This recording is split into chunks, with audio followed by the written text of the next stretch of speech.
What's up, idol? So for today's video, so meron na naman tayong panibagong i-restore na electric scooter. So yung electric scooter na to guys, nakita ko siya sa online nakapost. So nakabili ako or naka-avail ako ng frame ng 010X. By the way guys, nabenta ko na pala yung aking electric scooter na service, yung 9watt Max G30 na minodified natin. So ngayon guys, kailangan ko ulit gumawa ng pang-service sa trabaho. So naisipan ko na i-avail yung 010X frame kasi maganda yung ribbon ng suspension yan, comfortable kapag magra-ride. So pinag-iisipan ko na lang kung ano yung specs na i-install natin. So for today's video, i-repaint muna natin yung ating 010X frame para once na dumating yung mga parts na o-orderin natin is naka-ready na yung frame para i-install. Ito na pala yung frame ng 010X na na-avail natin sa online. So, ngayon guys, may mga version na naglalabas yung Kugu G1. So, I think same lang sila ng frame nun. Pero ito talaga, frame to ng 010X, yung Falcon 010X. So, kung makita nyo guys, ang dami niyang gas-gas. Ito. Then, lumang-luma na yung kanyang frame talaga. So, dito guys, kailangan ko siyang i-repaint para magmukhang bago. So, since wala pa naman akong pyesa, so pinag-iisipan ko pa kung 60 volts, 52 volts or anong controller yung ilalagay natin. So habang nag-iisip pa tayo at wala pa tayong budget pang bili ng mga pyesa, so i-repaint muna natin siya para at least kung nakapag-decide na tayo, naka-ready na yung frame para lagyan natin ng mga parts. So ayan, so ngayon guys, ang gagawin ko ay i-disassemble ko muna siya para matanggal natin yung pintura. Okay guys.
At nabaklas ko na lahat or na-disassemble ko na yung mga parts nitong si 010X Falcon. So ngayon guys ay tatanggalin na natin yung pintura. So dito guys, basic na lang yung gagawin ko. Ang gagawin ko ay sa sandpaper ko na lang to para mas mabilis. And then patungan ng primer and then yung paint na niya. So para mas mabilis, hindi na tayo magtanggal pa ng pintura talaga, yung paint remover. So sandpaper lang and then primer. So, ganun lang yung gagawin natin. So, since para sa akin naman to, hindi para sa customer ko. So, yun, mag-start na tayo para matapos na to.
So at ayan, after nating ma-repaint yung frame and then yung swing arm.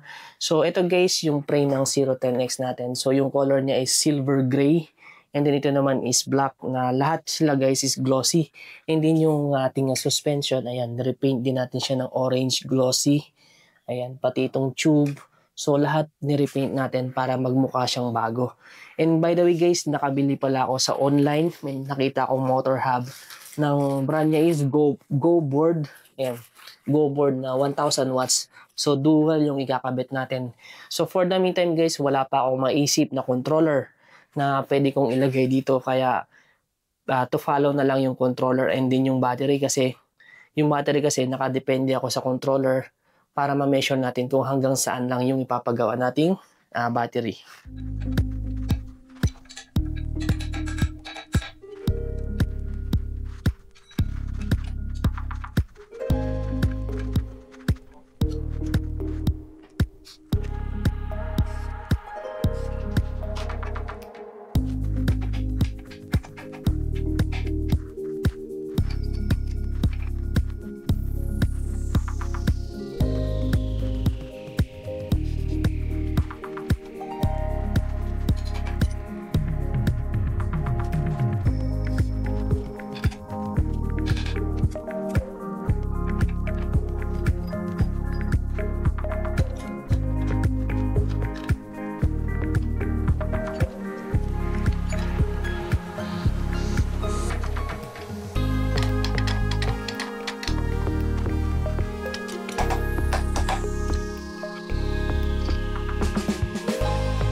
So ayan, after nating ma-assemble, ganito na yung itsura niya 010X natin guys. So ayan, kung makikita nyo, so nasa 60% pa lang yan guys, hindi pa siya tapos kasi kulang pa siya ng battery and then yung controller and then yung mga accessories pa na paparating.